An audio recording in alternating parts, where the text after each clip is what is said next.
That's a very interesting portable gaming setup. Hey guys, Thunder E here, and today with me I have the AYANEO 3.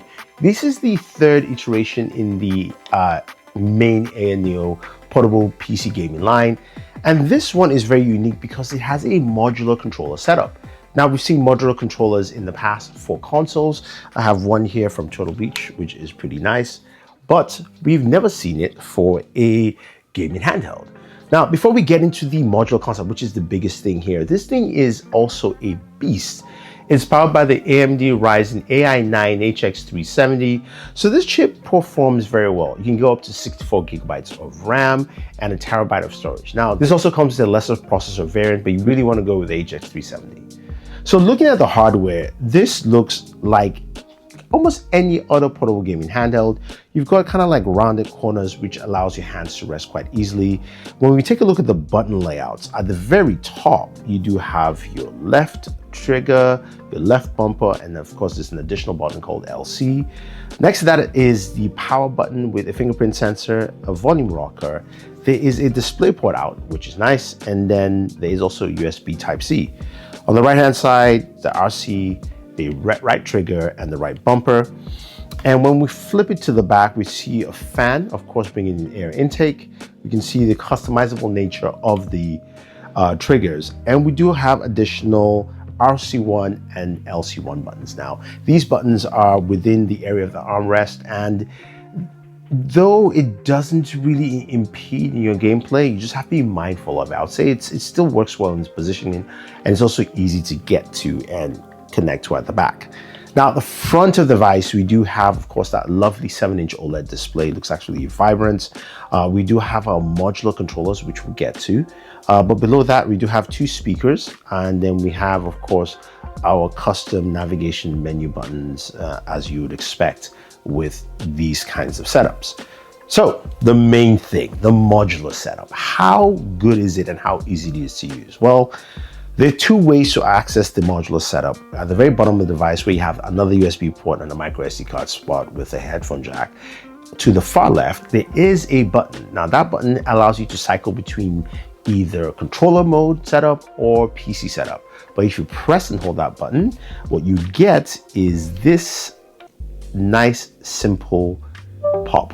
And that gives you your modules right here. Now, the modules are small.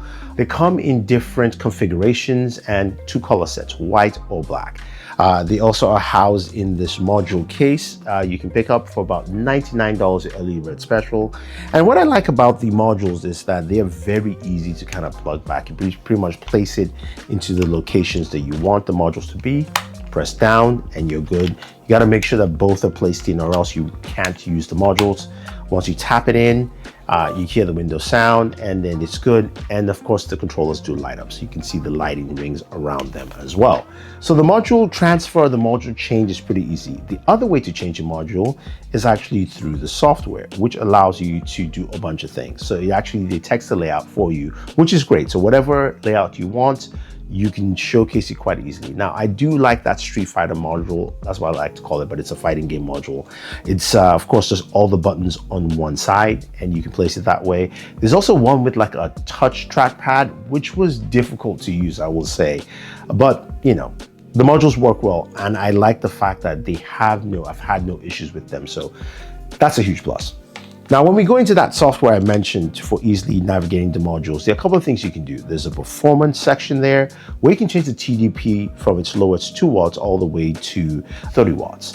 Now, this allows for you to, of course, play this high-level games, and that's what you want to use pretty much throughout when you're gaming. But be warned, your fan is going to kick in higher and it's going to be a little bit louder.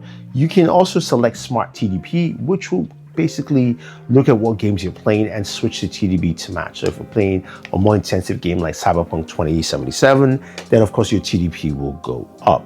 Then of course you have some basic device settings. You do have, of course, your magic module.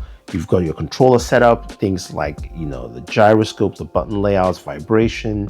The software here is greatly improved. This is something that AYANEO in the past completely failed on. I'm just putting it out there.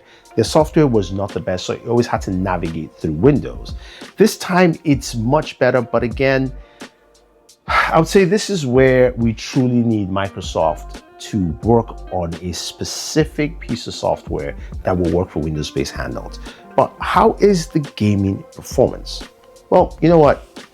Just take a look at some of the games I played, and then we'll talk about it. But also listen to the audio, because we're going to go back to that audio. The speakers, there's something else.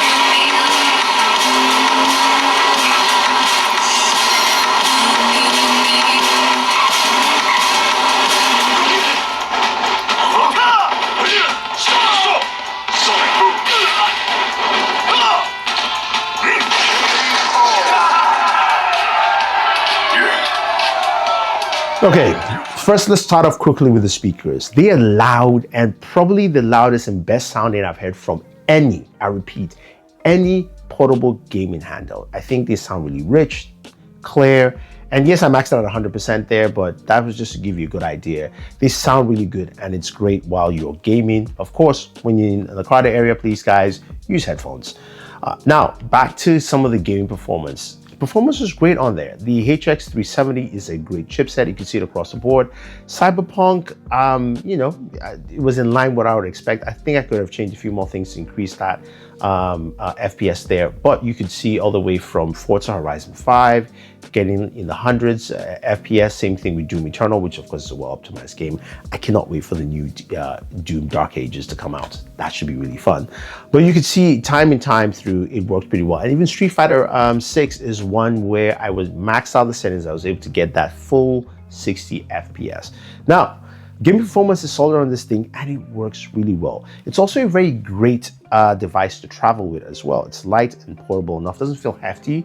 It doesn't come with a case. You have to buy that separately, but I did get a case from AYANEO when they sent it over. It's a nice case. It's not too bulky, so this would fit in your backpack. And I actually took it on a flight with me. It was great to actually use it on the road. So I like the fact that being just more comfortable and light, doesn't feel heavy, is good. Now, in terms of temperatures, we saw temperatures up to 65 degrees Celsius, about 145. So it did run rather hot.